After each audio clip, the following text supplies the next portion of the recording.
امام مسجد سمیت شہید جاں بحق نمازیوں کی تعداد 59، 157 زخمی، بیشتر کی حالت تشویشناک۔ دھماکہ نماز ظہر کے دوران ہوا۔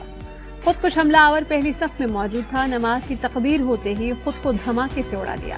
دھماکے سے مسجد کا ایک حصہ شہید ہو گیا۔ ملبے تلے دبے افراد کو نکالنے کی کوشش، کئی افراد کو ملبے کے نیچے ڈرپ لگا دی گئی، پانی پلایا گیا۔ کالعدم ٹی ٹی پی نے دھماکے کی ذمہ داری قبول کر لی۔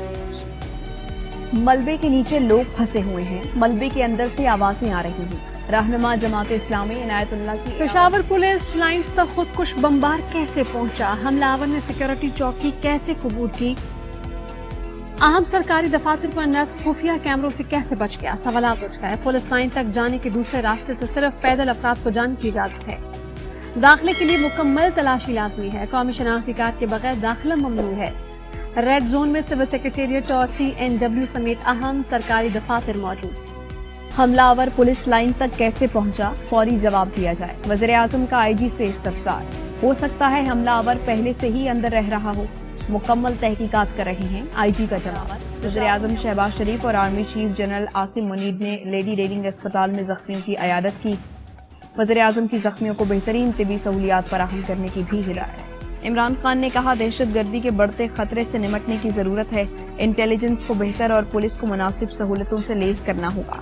آصف زرداری، بلاول بھٹو، پرویز الہی اور سراج الحق سمیت سیاسی اور سماجی رہنماؤں کی جانب سے دھماکے کی مذمت، شہداء اور زخمیوں کے اہل خانہ سے یکجہتی کا اظہار۔ امریکی وزیر خارجہ کا بھی سانحہ پشاور پر اظہار افسوس۔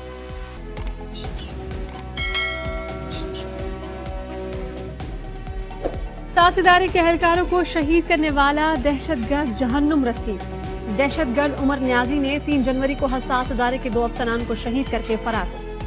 ہب بس حادثے میں 2 بھائی معجزانہ طور پر محفوظ۔ کوئٹہ کے رہائشی 15 سال کے وحید اور 2.5 سال کے حیات کو قدرت نے بچا دیا۔ حادثے کا مقدمہ بس مالکان کے خلاف درج کر لیا گیا۔ FIR کے مطابق مالکان نے تکنیکی خرابی کے باوجود ڈرائیور کو گاڑی روانہ کرنے کی ہدایت۔ حکمراں انتخابات سے بھاگ رہے ہیں، ان کو بھاگنے نہیں دیں گے۔ عمران خان کا اعلان، کہا آئین نگراں سیٹ اپ گورنرز اور الیکشن کمیشن کو 90 روز میں الیکشن کا پابند بناتا ہے۔ جو آئین شکنی کا مرتکب ہوگا اس کے خلاف راستہ موجود ہے۔ عمران خان اور پرویز الہی کی ملاقات میں الیکشن کی تاریخ نہ دیے جانے پر اظہار تشویش۔ چودھری پرویز الہی نے کہا وفاقی وزراء نگراں سیٹ اپ کی شخصیات اعلانیہ آئین شکنی کے اشارے دے رہی ہے۔ حکمرانوں کی نااہلی کی سزا عوام بھگت رہی ہیں۔ عوام پر ہر روز مہنگائی کا نیا بم گرایا جا رہا ہے۔ قاتل کے منصوبے کا الزام، آصف علی زرداری نے عمران خان کو 10 ارب روپے ہرجانے کا قانونی نوٹس بھیج دیا۔ عمران خان 14 دن میں غیر مشروط معافی مانگے، بصورت دیگر ہرجانے کا سامنا کرنا ہوگا۔ عمران خان نے اپنے خطاب میں کہا تھا کہ انہیں قتل کرنے کے لیے پلان C بنایا گیا ہے، جس کے پیچھے آصف علی زرداری ہیں، اور انہوں نے قتل کے لیے دہشت گرد تنظیم کو پیسے بھی دیے ہیں۔ شیخ رشید کا عمران خان کے قتل کے لیے آصف علی زرداری پر دہشت گردوں سے خدمات لینے کا الزام۔ اسلام آباد کے تھانے میں شیخ رشید کے خلاف درخواست دائر، موقف اپنایا گیا۔ شیخ رشید آصف علی زرداری اور ان کے خاندان کے لیے مستقل خطرہ پیدا کرنا چاہتے ہیں، بیان بھی سازش کے تحت دیا۔ الیکشن کمیشن کو دھمکیاں دینے کا کیس، اسلام آباد کی مقامی عدالت نے فواد چودھری کو جوڈیشل ریمانڈ پر جیل بھیج دیا۔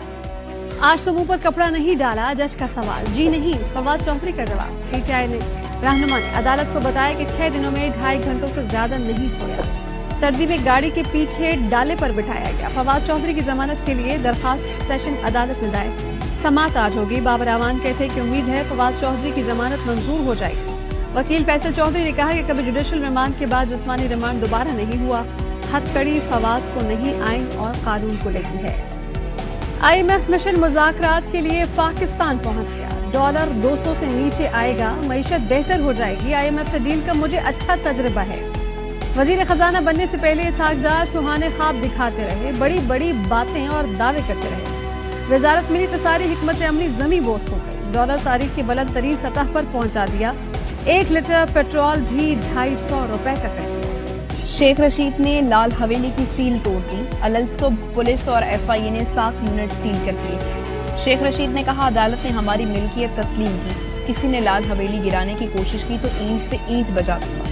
شیخ رشید نے بتایا لندن کی پارٹیاں لال حویلی پر فلم بنانا چاہتی ہیں۔ سویڈن میں قرآن پاک کی بے حرمتی کے خلاف انڈونیشیا میں احتجاج، جکارتا میں سویڈش سفارت خانے کے باہر بڑا مظاہرہ، سویڈش کے جھنڈے، نظر آتش، کلمہ طیبہ والے پرچموں کی بہار، فضائیں نعرہ تکبیر سے گونجی۔